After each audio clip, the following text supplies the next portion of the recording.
Hey everybody, this is Laurie Ruettimann and welcome to the first Mentorship Friday.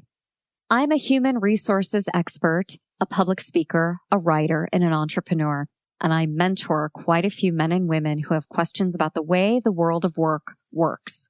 On this first Mentorship Friday, I thought I would answer a question that a lot of my mentees have for me, and that's this: how do I get noticed online?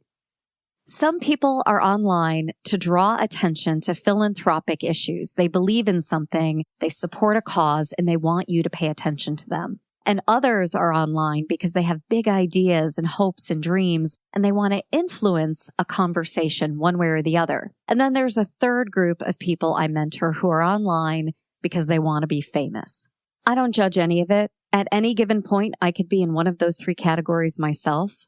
But if you want attention online, positive attention, thoughtful attention, attention for your cause or your issue, I've got some recommendations for you. The first is that consistency and repetition are really important. Many people go online and they talk about the thing that matters most to them, whether it's themselves or their cause or their big idea. But then they also talk about other things, families, animals, where they had breakfast, and all of that is fine. And if you're more mature in your journey, people are interested in that. But if you've got a real burning desire to be seen, don't make it harder for people to get to the good stuff.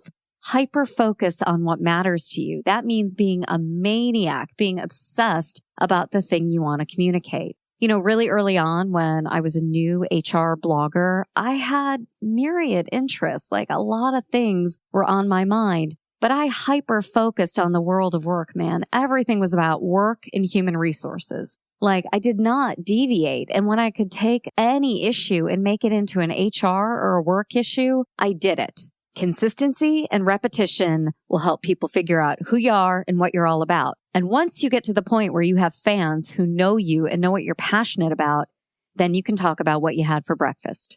My second piece of advice for you is to go out into the market and be an advocate for others who share your big ideas or who have ideas that are actually bigger than yours. Now, I know you don't want to fan the flames of your competition. You don't want to bring attention to people who are doing things that you want to do. But guess what? Your audience isn't big enough just yet. So that's not what this is all about. This is about aligning yourself with someone who can be helpful down the road. So if there is a person out there that you think you compete with or you want to compete with in the future, don't treat them like an adversary.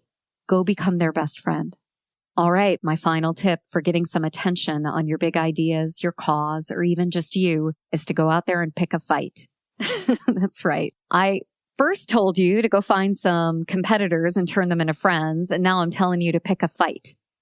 I don't want you to go out there and insult anybody, but there's nothing more boring than finding a friend and going, yeah, man, I believe that too.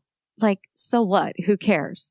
I want you to go into the marketplace and be an advocate for others, but I also want you to stand up for what you believe in. So if someone is saying something and you don't agree with them, go pick a fight. Don't be disrespectful. Have an argument based on ideas, but go test your ideas in the marketplace. And you know what? Maybe you're right. Maybe you're wrong. You're about to find out, but you're never going to know if you can go toe to toe and change the world unless you start. So get out there and challenge yourself, challenge your ideas, and go pick a respectful but important fight.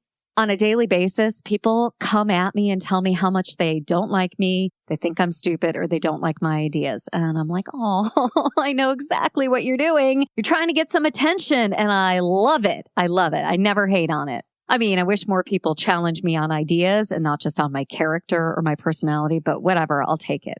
So to wrap up Mentorship Friday, if you want more attention online, like positive, healthy attention, you need to double down on repetition and consistency. You need to be an advocate for others who have big ideas and actually befriend your competitors. And you need to go out and pick a few fights.